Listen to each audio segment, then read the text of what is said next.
Salam everyone, welcome to the Samawar Network. For those who know, my name is Noura. I'm calling in today from Toledo, Ohio. We have a really important conversation we're hosting tonight. The conversation is a heavy one, but it's a necessary piece to help people in our community in the process of healing. Domestic violence, as we all know, is a global issue that is seeped into all cultures and communities. But for us specifically, we're hoping to have a series of conversations, and this being the first one, on how we can tackle this within the Afghan diaspora and how we can negotiate through the cultural norms and social dynamics that make our case unique in the sense of finding solutions that fit the needs of our specific community. So while this is in no way an Afghan-only problem, we as an Afghan community would love to be on the forefront on helping end the disease that is domestic violence. I want to turn over to my colleague Weiss. Hi and salam everyone. My name is Weiss Hamid. I'm calling from Los Angeles. I just wanted to first indicate that this event is being sponsored by the Afghan-American Community Organization, the Afghan-American Women's Collective, the Afghan Diaspora for Equality and Progress, and the Samawar Network. These organizations are endorsing the space to hold this conversation. They are not necessarily endorsing the individual thoughts and opinions of the speakers today, as they are just that. They are the thoughts and opinions of our speakers. And turning I just also wanted to address sort of one elephant in the room, which is the fact that, we brought this space on to shed light on this issue. And I feel like the burden and the labor of this issue should not rest solely on the women, that this is a communal thing that requires requires the men to share in that labor and be present in the conversation. So I just wanted to address that at the forefront. Thank you, Weiss, and thanks for being part of this with us so you can help sort of get the other guys in line and having this conversation. This is definitely a collaborative conversation, but we are really excited to have our esteemed panelists because they have been at the forefront of having this conversation within the communities and online. So I'd love to begin with Mariam John. If you could introduce yourself and let us know a little bit about you before we kick off. Hi everyone, my name is Mariam Haidar and I'm currently calling from Sacramento, but I live in Los Angeles. A little bit about me, I'm a political science student. I wasn't actually born in America, I was born overseas, like in Peshawar, and then I moved here when I was really young. So my perspective on everything is like a little bit like of what I experienced in Pakistan and Afghanistan here as well. But other than that, that's a little bit about me. Okay, hi everybody. Salam, I'm Sahar. I'm from Northern Virginia, but I'm currently in Dallas. Little bit about me. I knew I wanted to get into social work, but now after this, all this discussion, I know I want to help, battered women or abuse victims. I personally have been through it myself, so I've always pushed the taboo topics and all of that on my platform, and it's just got to keep it going. Hi everyone, my name is Samaya Kazemi. I'm from Los Angeles. I'm part of the Afghan-American Women's Collective. We're predominantly a professional organization, but definitely, see the need for these types of discussions. So, I'm definitely here to represent them, but also I want to share my experiences as raising, two boys, and, bring that experience and that kind of perspective into these conversations. And so I'm so honored to be here. Hi everyone, I'm Madina Wazak. I'm from LA as well, like Samaya, and I'm a social worker. I've been doing social work professionally for like 3 years now. Before that, I was doing grassroots activism in LA. Right now, I'm currently serving homeless folks, and I also run Burkas and Beer, which is kind of a platform that combines my experience as someone in diaspora and issues that I'm really passionate about. So I'm very excited to be here, and thanks for having me. Thanks for joining us. So what brings us together? I think the elephant in the room is sort of what's been on the conversation table this past weekend. Why is domestic violence currently a topic on Afghan social media? And I'll just sort of give a broad, for those that don't know, Ariana Saeed had posted a video on her Instagram page, and one of the individuals in the video has allegations against them, domestic violence allegations. And so that has sort of precipitated a conversation within the community. There's a hashtag, right? Is it Believe Afghan Women is the hashtag? And so that's really what set off this conversation now. I don't know if there's any other details I'm leaving out in terms of things that are important for individuals to know. The intention isn't to get into name calling or details, but really use this moment to think about what is domestic violence, what forms does it manifest in, and what can we do as a community? Because this is a disease that exists that like many people inflict on victims. It's not one person, it's occurring in many instances, right? So I wanted to kind of turn the conversation from the weekend to what is domestic violence. Medina, could you kind of kick off what a broad definition is and what some of the forms it manifests in look like? Yeah, absolutely. So domestic violence is essentially, it can manifest in a couple different ways. So if we're looking at domestic violence, it's not just physical abuse, it's emotional abuse, sexual abuse, psychological abuse, economical abuse, technological abuse, and even spiritual abuse. So spiritual abuse is looking at, these folks who are either leading these mass churches or spiritual groups or whatever it is. It's a learned behavior, and a lot of times it's shaped by your community, right? So folks who are either experiencing domestic violence or inflicting it, it's a lot of people talk about the nature versus nurture debate, but what we're seeing is that it's something that is perpetuated kind of in the community. So there's different forms of it, and it's a part of this larger problem of misogyny, and different cultures experience it in different ways, and they deal with it in different ways. But I just really want to make the point clear that it's not just an Afghan problem. And a lot of times the social ailments that Afghan folks experience tend to then be painted as stereotypes. But there's reasons for all of this. And so that's not to take away any of the complicity or the guilt or whatever it is, but there's reasons why we tend to have these patterns. They're really systemic, and so we'll get into that. But that's a little spiel about domestic violence. That's super helpful. I think that people they think of domestic violence and they just think of like the physical part. They don't think about the emotional abuse or spiritual abuse. Like a lot of the Afghan community, not all, are pretty religiously observant in some way, and so sometimes people will turn and use the Quran, for example, as a way to sort of hurt and harm people, right? And threaten them. And one of the things you mentioned is, and you had a post on this on Burkas and Beer, is that war perpetuates violence, and so there is a history of some of the intergenerational trauma. How does that affect the conversation? Sure. So it's absolutely relevant.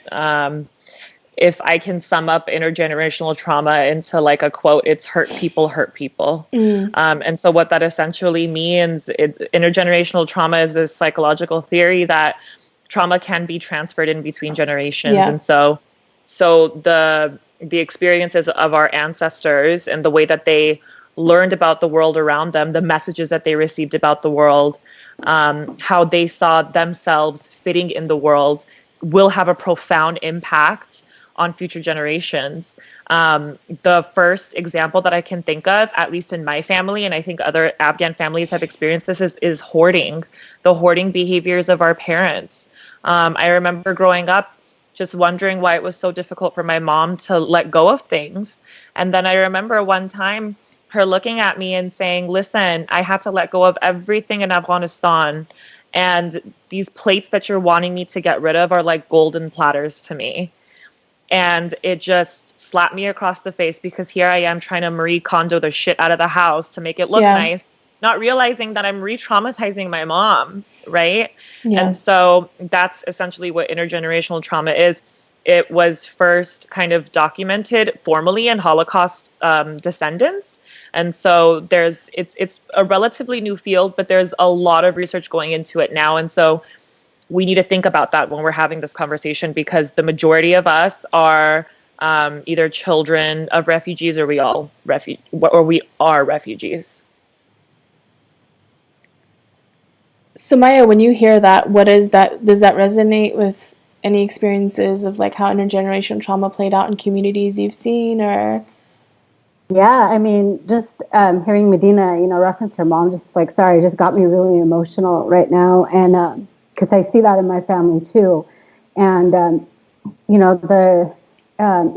specifically for my family, they have a really hard time trusting folks, because the people that betrayed them weren't like the Soviets, right? It was Afghans that betrayed them.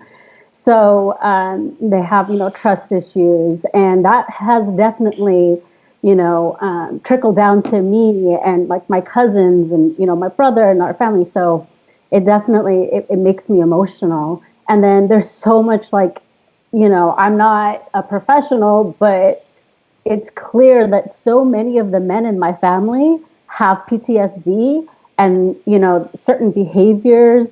And it all comes from that trauma that they experienced, back home, seeing their father be arrested and then never seeing him again. So it definitely strikes a chord for me.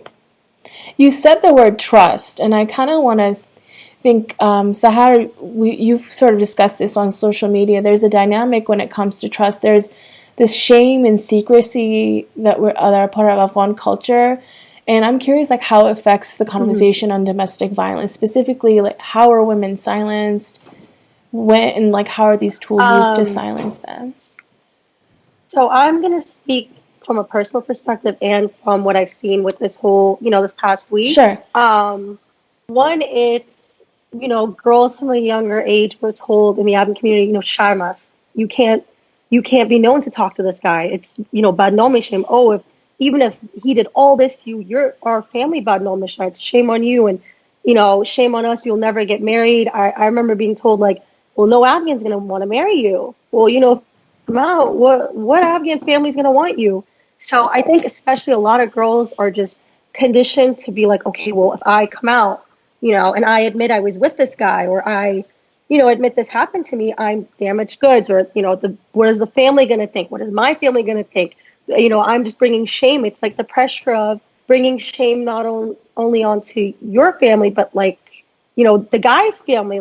Everything depends on the girl. And I think that's one of the biggest tools that are used to silence. And then the second, which was a topic this past week, was, pictures or whatever it is. These guys will have them and then be like, oh, well, I'm just going to tell your parents we dated, or I'm just going to show your parents this, or I'm going to show this to, your uncles and your cousins. And I mean, there's the amount of things that men can do to silence us. Literally this panel can go on for days, because I mean, everything is on the shoulders of women. From a young age, we're told, bad no mishi, or don't wear your skirt like this, don't sit like this, don't do this, don't do that, don't do this, don't do that. And especially in our community, the men are protected. They are by their moms, by their, family. They're protected while we're thrown on the front line, don't do this, don't do this, don't do that. So, I mean, we're silenced in every way. Yeah, Mariam, do you have thoughts on that? I think you've seen a lot of the engagement on social media too. What do you see from people that you interact with, followers, and their thoughts on this? So I just want to go back to exactly what Sahar said. What she said really plays into a part on it. But another thing that I wanted to add is this concept of clout chasing that I've been seeing a lot on literally every single platform. Interesting. And it's really discouraging individuals who are coming out, like survivors who are coming out.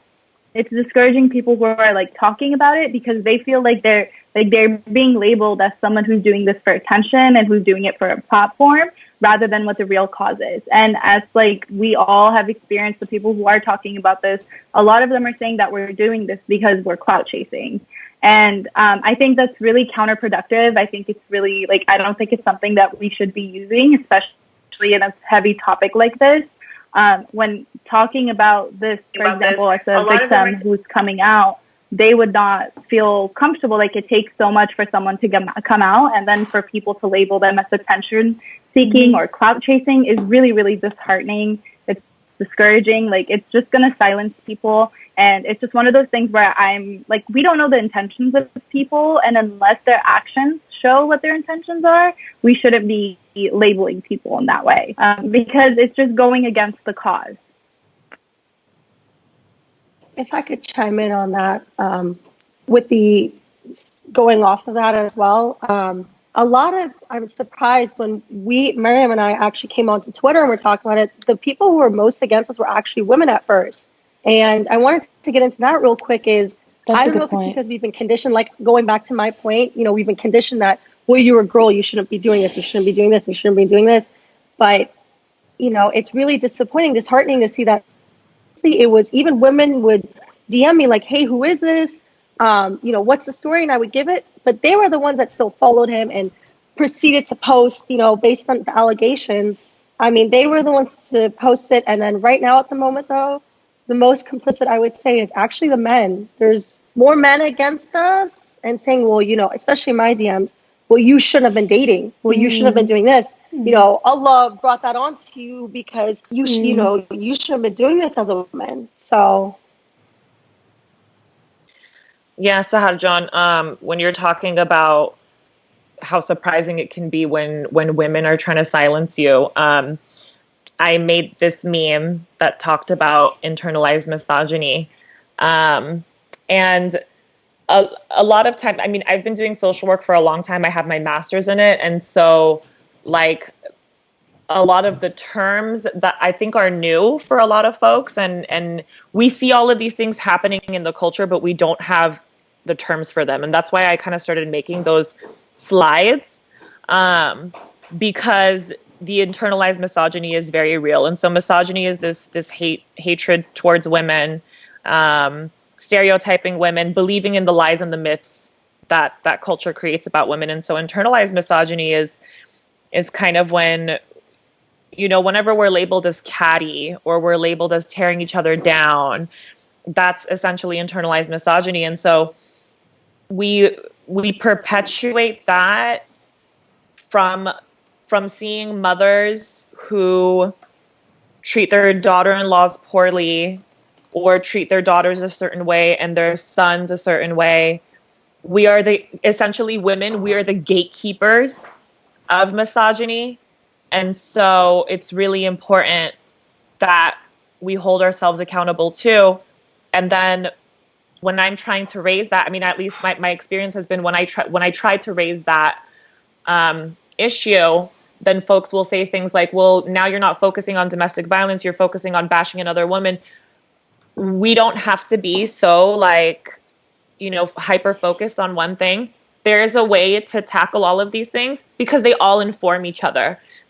Problems are not like lanes. They flow into one another.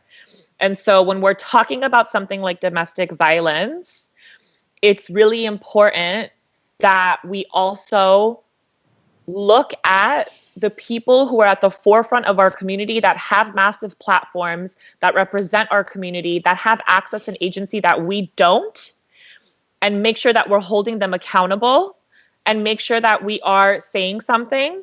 Because if the community is bringing something to you that they're concerned about, and your response is to shame and to gaslight, then that says something. And we should all be really angry about it. And as a victim, as a survivor, I can tell you that it made me very angry. And if I had to see the face of my abuser on a platform of a person in the community who's extremely prominent, I would be livid and I would be re-traumatized and I would be really distraught. And that's me thinking about my abuser. Okay? So I think that it's important just to note that these things flow into one another, and there's absolutely no reason why we can't tackle all of them at the same time. And that's just a way that that folks are trying to silence the people who are at the forefront of this. Absolutely. I mean, it reminds me, I think Bell Hooks said patriarchy has no gender. I think, like you're saying, women are just as involved in holding up some of these norms that hurt themselves as well. And I think that's really important to remember, is that we need to hold ourselves accountable in supporting our sisters when they come forward with these claims. I wanted to ask, do you think the conversation this weekend was different? Did you see movement in terms of a response from the community that was more positive in terms of holding people accountable? What was there something different about the conversation this weekend, or is it more of the same when it comes to this conversation? And I open up to anyone that's been active, because you all have been on the front lines of this conversation. I want to say what I've been saying for the past week is the minute that men got involved, the minute, as messed up as it sounds, that's when it snowballed. Because there was, Mariam was right behind me on Twitter. There's a couple other girls that from the beginning were right behind. Yeah. But it took for Diz and a couple other men that really, started to voice their opinion, that people were like, oh, okay, maybe let me listen. And as messed up as it sounds, had it been just us still, like the girls, we would not be on this panel. Wow. This panel would not be happening. This would have taken me, the first time I came out in August about that specific incident, I was shut within, I think, an hour or two, and I was attacked by everybody. Miriam, she was there. She saw it happen. It took literally until men got involved for this panel to even be possible. Yeah, so I wanted to add to that, because I was looking into why this time around was different than when we spoke out about it in August. Because this issue wasn't something that just came up last week. This has been going on since August, and Sahar has been the one who's speaking about it since August. And in August, there were a lot of individuals who called her a liar, who didn't believe her, who said she was doing, and this was all false accusations. And I agree, one of the reasons was that men got involved, but I think the other thing, there are a couple of other things. The first thing, the fact that we're all in quarantine. We don't have anywhere else to go, anything else to do besides being on social media. So what do you do? These are the things that you constantly see. The fact that a very prominent figure in our community was the one who posted the video. And it was because that video went viral that people started to listen, because now this is an individual that everyone is paying attention to. The other thing I want to say was the fact that one thing that we did different was, instead of just keeping it on Twitter, we started posting it on our stories. And more girls got involved in posting it on our stories. I remember, I think it was literally the day that it was posted, that I screenshotted Sahar's tweet and I put it on my story. And then I did I did little black screen and just went on with my opinion. And people started messaging me, asking me, I had no idea, what's going on, please update us. So I think that all of these factors together is what really brought this entire issue to light to a degree that it wasn't before. And I think if the biggest reason, again, in our culture, what men say has more weight than what women say. And so the fact that men got involved really did push the movement even more. Yeah, absolutely. I 100% agree with that. In my personal experience, and I've been running Burkas and Beer for 6 years now, and this is the first time that since I've kind of been involved more with the Afghan diaspora, this is the first time that I've seen such a snowballed effect of folks caring and being allies. And it definitely is that piece of men standing up. And Sahar and Mariam John know, like, they had even come to me before and asked me to make a statement, and I was terrified. And the reason is because we're not only are we silenced whenever we try to literally just talk about our experience, but the type of backlash that we get is really scary. And so I wasn't willing to do that because I've experienced it before, where you say something that people don't want you to say, and people can quickly become really violent or make threats or do whatever. And then so when I saw like our male allies posting it, it gave me this buffer of like safety, where it was like, well, it must be real because one of your bros is saying that it's real. So it's not just me and my girls. It's not just me and these Afghan girls complaining. It's like, no, like this, your bro is putting his stamp of approval on it. And so it must be real. And it's sad that it has to be that way.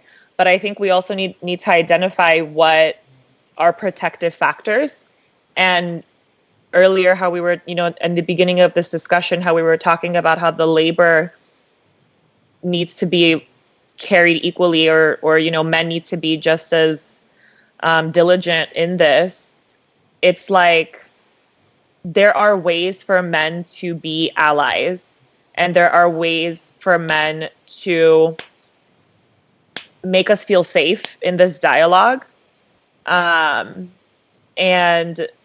I just want to say, like, it's sad. I was talking to a friend today about it, and I feel like for the first time I have hope, where it's like, wow, this conversation is really happening and men are being so involved in it. And it's changed because of those gender dynamics. It's changed because the men's involvement is allowing us to really speak openly about it. And I don't want that to sound a certain way. Like, we could have done this without the men regardless, but it would have been difficult, extremely difficult. And like literally half of the world's population is men, and they're the ones beating our ass. So we need them involved in it. Like, duh. So absolutely. Yeah, that was, I think, what made this really different. Yeah, I think you make an important point there, that this issue is predominantly a man issue, right? It's a problem within the community of men, and they need to be addressing it. Like, women can't keep telling men how to fix the problem, right? Like, we can't keep saying, like, this needs to change, that. They need to take action, right? They need to fix the problem.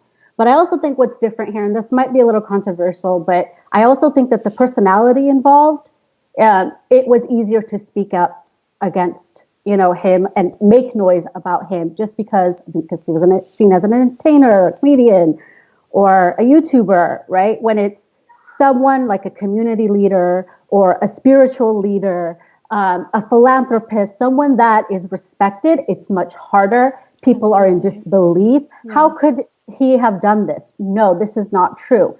And I think you're allowed to, live with that disbelief because it's someone that you respected and looked up to or whatever, right?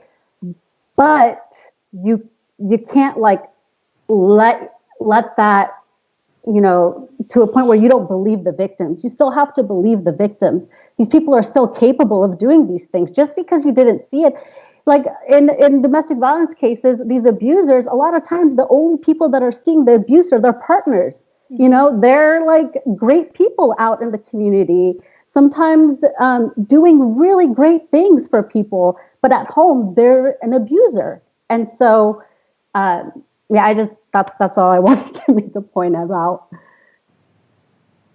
I just wanted to throw some statistics in here also, just because one concept that's been coming up a lot is the fact that, what if it's like false, and like, falsely accused, like charges happen all the time. But I've done research on this topic before in the past in my poli-sci classes, and 63% of cases, domestic abuse cases, aren't reported at all. And out of the 37% that are reported, less than 1% are false. and those false ones are only towards individuals, like mostly towards individuals who are either very rich or they're celebrities. So the likelihood of these situations like being false is very lower than like 1%. And I just want to say that to those people who are saying, oh, this is false, or what if she's lying, or what if this is this or that, that's not to say that people don't, but the likelihood of it being false is very, very, very low. Yeah, to your point, Mariam. Just chiming in on top of that. Oh, sorry. Go ahead. No, go ahead. I just want to say, on top of that, the amount of messages I would get of, well, where's the proof? Well, where's the pictures? Like most of the time, speaking from experience, you're not going to stop and be like, wait, let me take a selfie first. And then let me show everybody this selfie, because if you're already asking for pictures, you're most likely going to deny that this was the cause of a guy. Because if you're already asking for that proof, you're just going to deny the next picture you get. Or, I mean, it's going to take till the guy himself goes, yeah, I did it, for people who want that proof to be like, oh, okay, you know what, I believe you now. All right, that's all I wanted to say. Just want to chime in. No, I think to the point of people coming forward, there's a severe underreporting, right? I think one of the biggest problems with domestic violence cases as well is that the legal system in the United States, at least, was not built for women. It was not built to protect women. There's a great book by Carol Pateman called The Sexual Contract, and it really discusses some of the overarching ways where the legal system was built for land-owning white men. And so we're an afterthought. So even when domestic violence cases are brought forward to be adjudicated by the law, it is an emotionally exhausting process for women, and there's no guarantee that they're going to be served the justice that they deserve, right? And so it's a high threshold, and this is something that clients are warned of when they go forward. So it takes a lot of bravery for women, and they're not protected necessarily just because they go forward with the case, right? The legal system was not meant to protect women. Women were not involved when this was happening. So it is very much, even the law, as much as we want justice, is sort of set up not to help women. And I think that's a really important part to Mariam's point on women are underreporting because they don't necessarily trust that the law is going to be out there to help them or protect them. But returning to men, one of the things that has come up that has been interesting is you all were talking about men calling out the abuser. One of the things that has kind of come up internally is, are men allies? How can they be better allies? And are men introspective? Because I think it's really easy for some men to be like, oh, that guy is bad, right? Like he physically hit someone, but me, I'm good. Like I don't have any toxic behavior, right?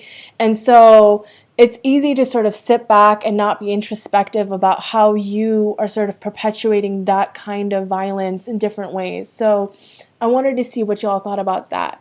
Are men being introspective and not only calling out other men, but taking a look at themselves, taking some time in the mirror to sort of think about this? And our resident dude on the call, Weiss, I'm staring at you if you want to kick off. Yeah, you know what? That actually does tie into the next part, which they'll be looped in together, and it's the concept of gaslighting. So I'm going to define what gaslighting is, but I just want to provide a disclosure. I know full well the women on this call and the women who are watching this know exactly what gaslighting is. So they've experienced it, and you all experience it far more than I have. So I'm only meaning to provide the definition for the men listening that might not know. So don't, so the definition that I have here is the term gaslighting refers to when someone manipulates you into questioning and second-guessing your reality. And, going into it is easier to call someone else out. When people think that, especially us men, think that we're being allies, it's like, well, I'm going to call out my boys when they say something. But one thing that we don't necessarily do is think about when I personally hear something from a woman, especially whether it's an accusation or just anything, how am I responding? Am I responding in ways that causes you to second guess yourself and how you feel and how your emotions are going through in this? And so I guess I wanted to open the floor up to see, when it comes to something like that, essentially,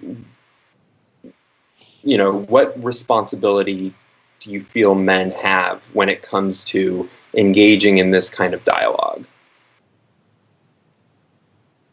I'm just going to chime. I think we need them.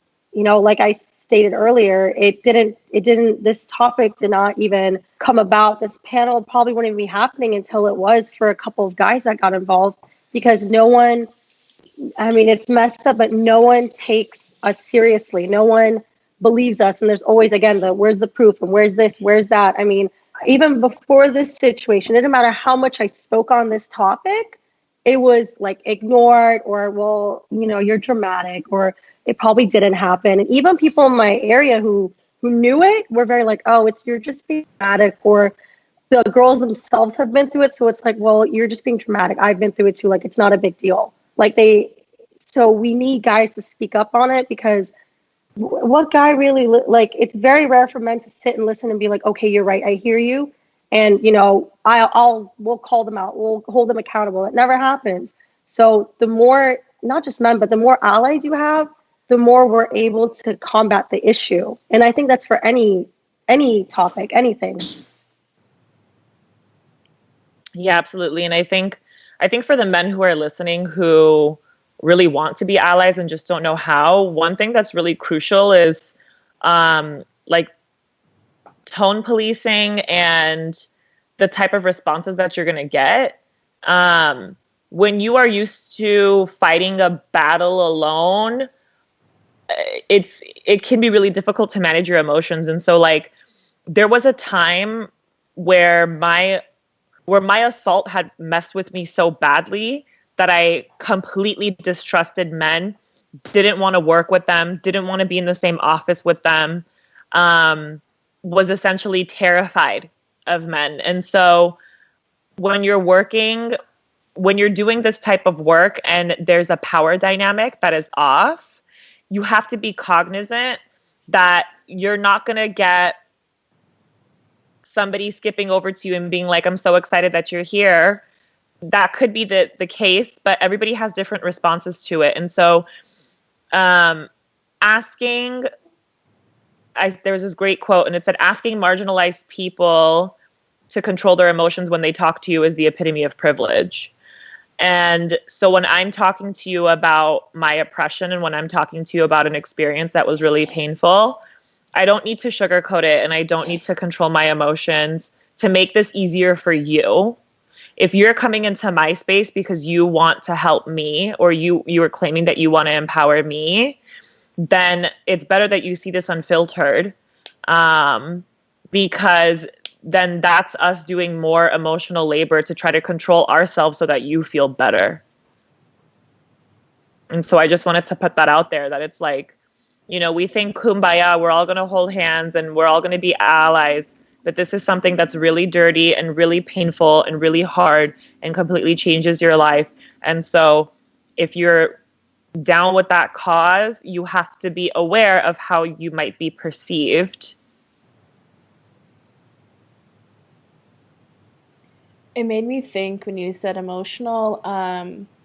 Y'all remember Brett Kavanaugh, the Supreme Court judge now, his nomination process when he was accused, how emotional he got, right? So there's this stereotype that women get emotional, but the woman he assaulted held her calm so well when she was when she testified, and he's the one that freaking was emotional and went ballistic when he testified. And to me, that's just such a clear example, right, of what, and the perception, what the clear example of what men are able to get away with doing versus if a woman did that automatically before the before the victim said anything, people presumed, they lauded her like, wow, she's holding her cool, because they don't expect us to.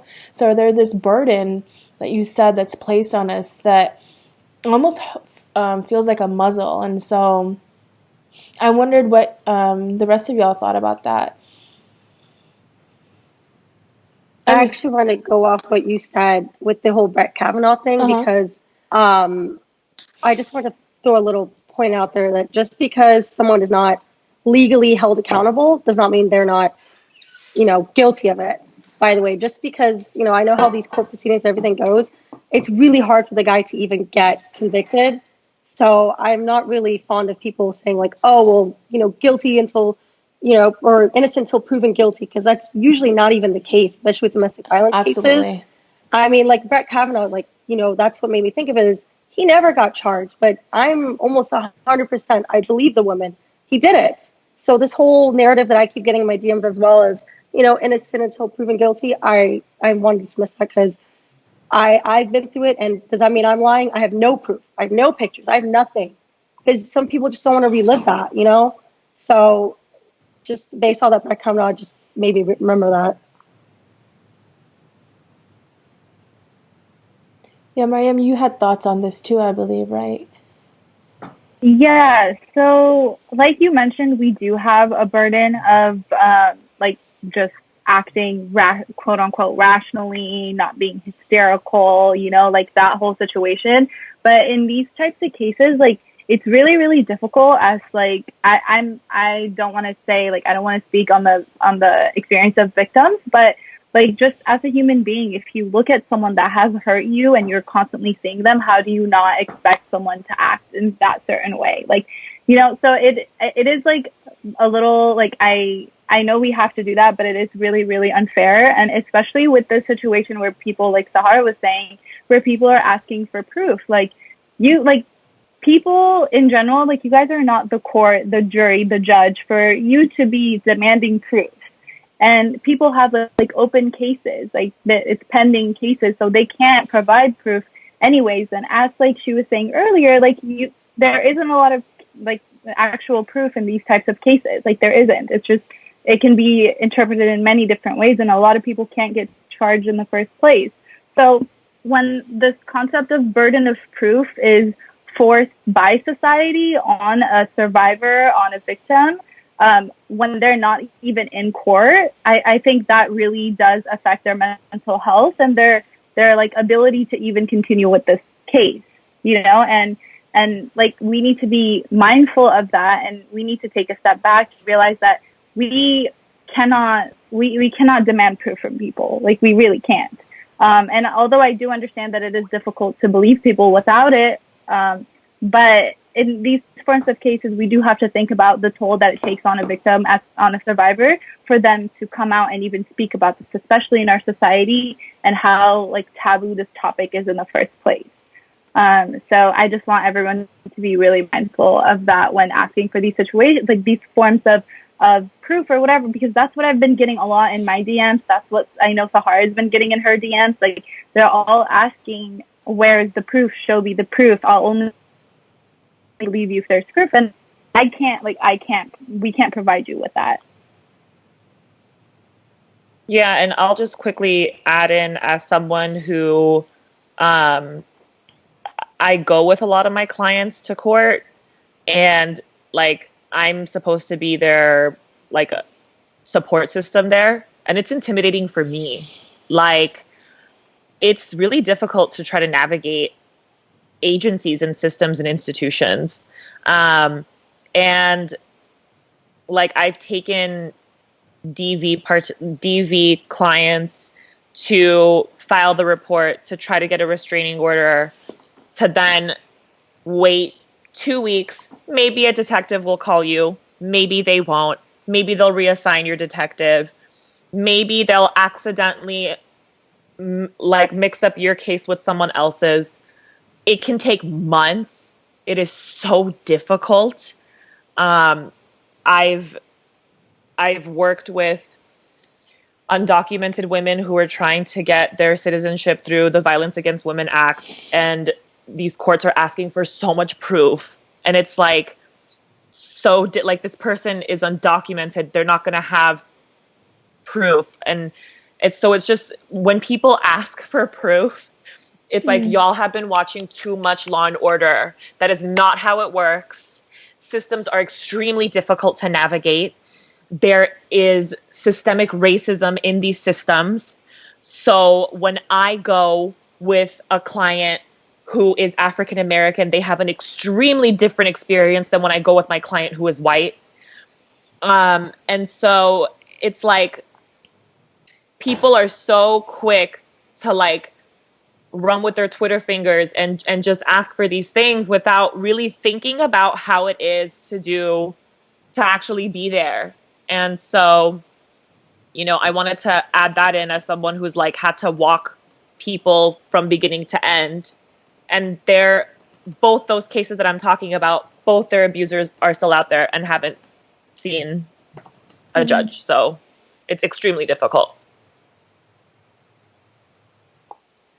Medea, I'm really glad that you brought that up, because I've also seen this talk of like, oh, well, women in the West have no excuse to take abuse because the law is on their side and they can pick up the phone and call the police.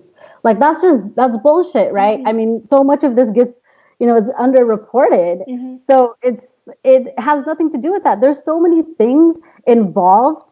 First of all, especially in our culture, in this culture of shame, it takes so much courage to tell someone in the first place. So when somebody does speak up, it has taken every single like ounce of their, you know, being to say something, right? To speak up and say that this happened to me, and then to be like hit with, well, where's your proof? Like and that's why women don't speak up, you know, in every community. That's why, because again, I go back to the point, like a lot of these abusers are really good at mitigating their personalities outside of the home. So people don't see it. It's hard for them to believe. So the women are like, well, nobody's going to believe me because he's like this, right? He's like that. Or, you know, financial abuse is a big thing too. Women are like, you know, they are not financially independent, so they don't say anything because how can I survive? I have children. How can I survive without, you know, this man? So it's so layered and complex that when someone actually does have the courage, like it's so painful to, you know, to have someone tell you to shut up. No, don't say anything. Don't do this. I had an experience as an adult just a few years ago where somebody very close to me, somebody that I looked up to, I grew up with, did something very inappropriate, I won't get into the details of it. But as a grown woman, a married woman, I did have the courage to tell someone, you know, I was like, and I was able to control the situation. But when I told this person, I told the people around me, you know, people that I respected, the first thing that they told me, don't tell your husband. Don't tell your husband. Don't tell, you know, this person. Don't let this get out.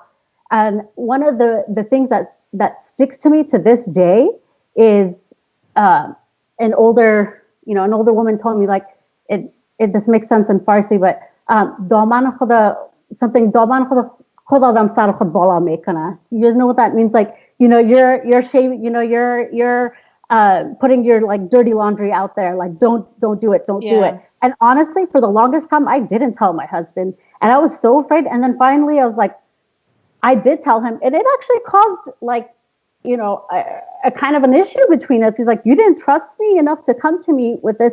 But I was so in my head, even at like 30 something years old, that no, you're right. I can't talk about this because this is like unbelievable. So for me to have that experience where I am, you know, surrounded with a lot of really strong people, supportive people, and I'm pretty like loud and confident, and I'm not afraid of people. For me to have that experience, like I can't even imagine for women that are dating, you know, a man where their family doesn't know about it, right? In those situations, it's so hard. Like that level, that whole concept of shame. Like, well, if you leave me, and I've been in this situation too when I was a teenager. If you leave me, I'm going to tell your family. I'm going to do this. I'm going to do that. This is what's going to happen. You know, my boys are going to say that they slept with you.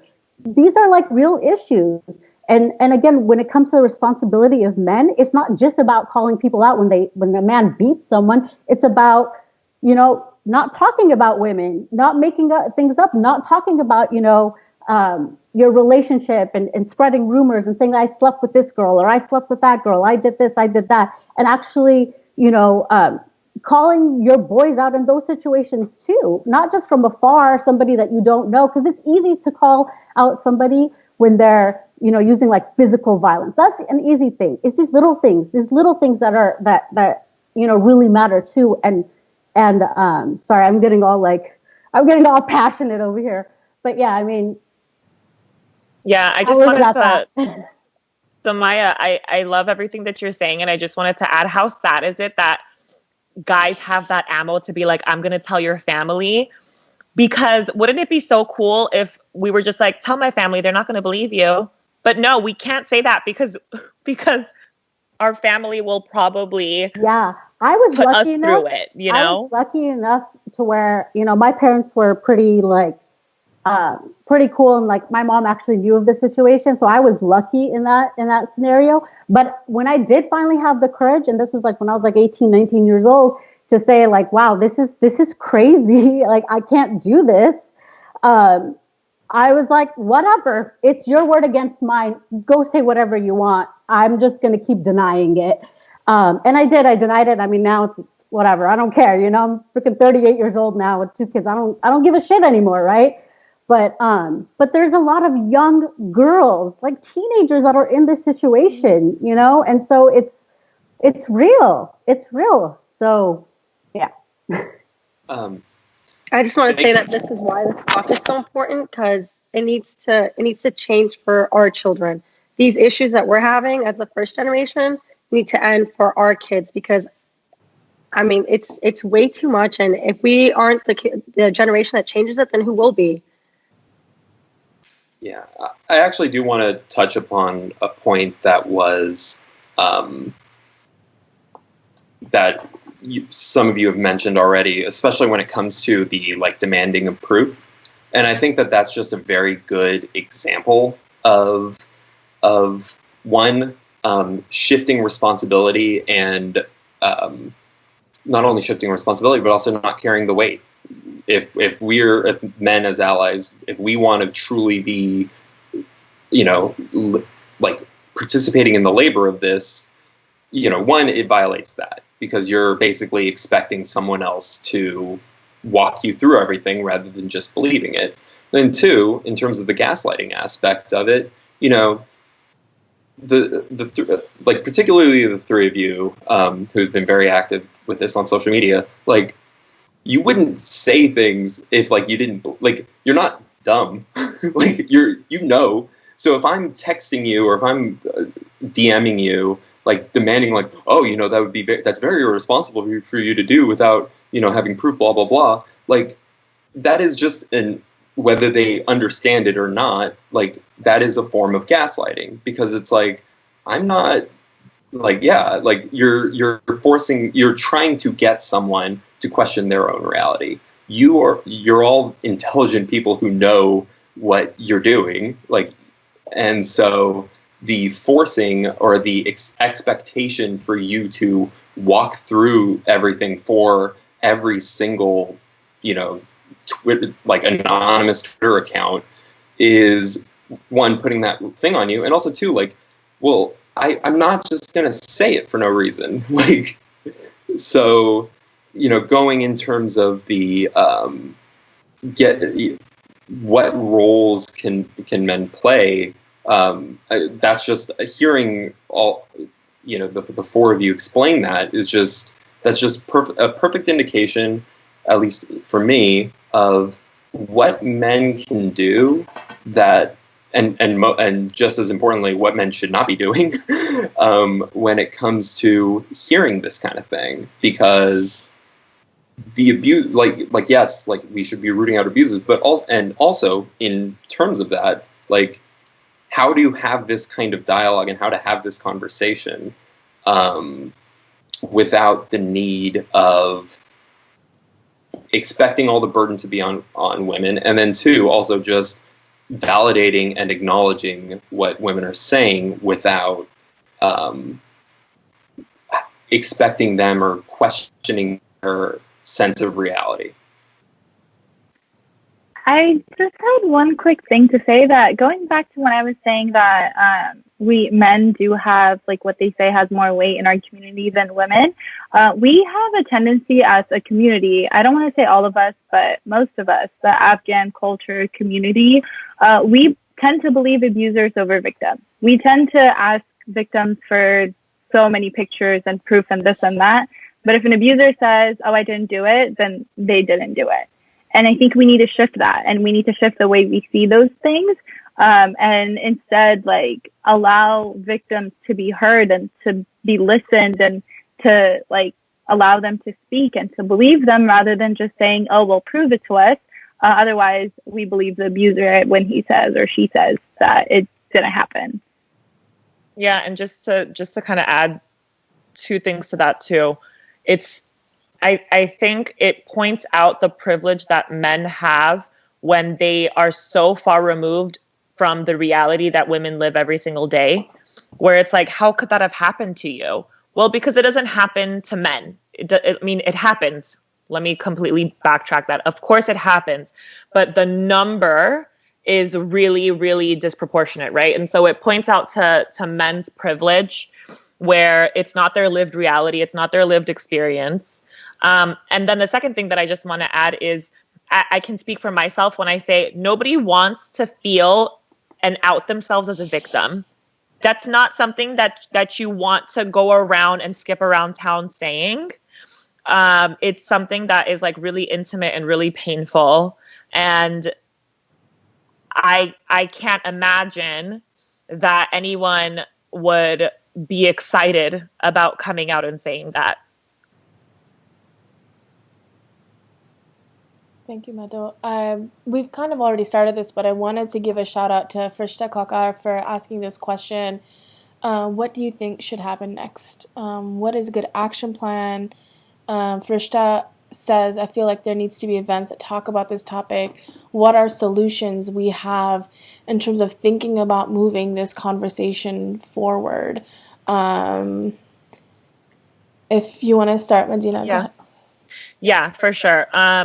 I definitely, just me being a mental health advocate and being a social worker and training right now to be a therapist, I think that it's really important that everyone goes to therapy.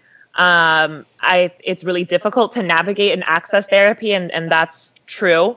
But we need to, like, if you're keeping everything inside, you're going to take it out in really negative ways. And just like how I said earlier, hurt people, right? Like, so whenever I work with victims of human trafficking, not only are we seeing that girls who have been trafficked often come, like, it's also something that's intergenerational, but boys are also groomed to become pimps when they're older. And so, like, these abusers were once little babies, and thinking about the types of messages that we're sending little boys and little girls. And so I think that's why it's really important to go to therapy, and it's really important for us to do, like, to have community spaces and just, like, a lot of collaborative work. But most importantly, going to therapy. And the reason that I say that is because it gives you the chance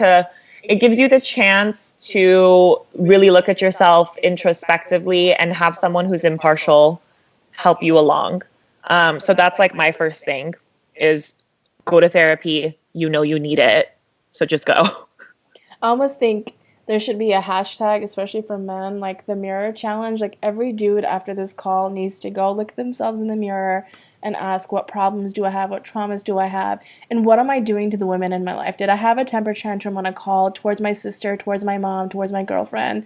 Like, take a freaking second. If these guys are doing these challenges, do a mirror challenge. Have the conversation. Women should do the same, because they're, like y'all said, women are a part of this process too, but that introspective work is so needed. People can comfortably point to others, but are they pointing and doing the healing work themselves? Yeah, and just one more thing I just really quickly wanted to add. This culture of misogyny, this culture of patriarchy, it's damaging to men. Men have higher rates of suicide, higher rates of addiction, higher rates of engaging in risky behaviors, higher rates of self-injury. And that's because the messages that we're sending men is boys don't cry, don't be a little bitch, handle it, and, you know, be a OG about it and just roll on and do your fucking thing. That's why men have shorter lifespans. It's not just because we have women are eating ambrosia and are just living forever. No, it's because we are more in tune with our emotions, because from a young age we were told that it's okay to be in tune with our emotions, and boys were told that it's not. And so this work isn't just for us. This work is for you, and you need to be committed into it if you want to live a long life. You want to live a good, fulfilling, healthy life, then check your masculinity, because it's literally killing you. Yeah. I wanted to just go ahead. With that, sorry, for like the solutions, like this, like everyone I've been seeing tweeting is it's such a taboo topic. And the problem is because not enough people are speaking about it. And not just in this, but in terms of everything. Like, you know, Medina was saying, like, your misogyny is killing you. Like, you want to live a long life? Like, it's not just this, it's all these taboo topics that we're told not to talk about. You know, with the Domanata, what was it, Domanata? I've heard that so many times. I've been told that many times, but I mean, we're at the stage where, yes, we're Afghan, yes, we love our culture, but we're in America, and we really, really have to somehow not adapt, but in a way, like, combine the two. You can't, I mean, you can't live in this misogynistic bubble. Like, we're not our mothers, we're not our grandmothers, we're not we're not tolerating that, and that needs to, all these taboo topics have to be brought up one by one, and I don't care who gets uncomfortable or who says, well, you know, and don't say stuff like that or this and that. It has to be brought up, or else our children are going to suffer, and then their children are going to suffer, and it's just going to keep going. That interracial, you know, trauma, or that intergenerational trauma is just going to keep going. I just wanted to quickly point out that because we have the luxury of being able to access therapy, we're not living in a war zone, right? And so we have that luxury of being able to introspect and like take a look at our culture and do all of those things. And so we need to take advantage of that. I wanted to say, in terms of like what we need to do in the future and what we're doing right now, I personally am so proud of where the entire diaspora has been in this situation. As much as we've gotten hate, we've also gotten so much more support. And I want to say, like, it was because we started to speak about this topic that this topic became such a big part where people, Afghans, are globally talking about it. And that is the first step. This is where it started. And the way that, just like Medina said, to like go to therapy, check your masculinity. Sahar was saying that. And I think we need to also have a healthy and positive outlet for our Afghan women and women of all kinds, you know, but specifically like for Afghan women where they can talk about what's going on with them. It can be anonymous or whatever, where they can feel like they're being heard, and or men. I'm not saying that it's just women, but also men. And for us to be able to have these conversations away from just social media to like our homes, to speaking with our parents about it, to speaking with our friends about it, and holding everyone accountable. Because I believe, like, from my experience ever within the Afghan community, this is the first time I'm seeing someone actually being held accountable for domestic abuse.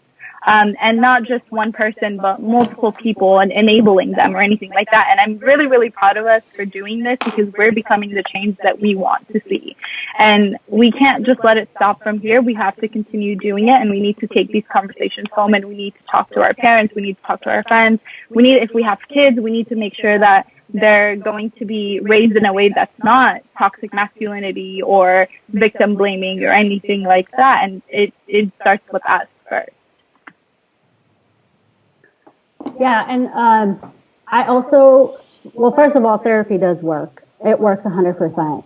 And then also, we have to also believe in rehabilitation, right? Like, these men can get help, right? So abusers can get help.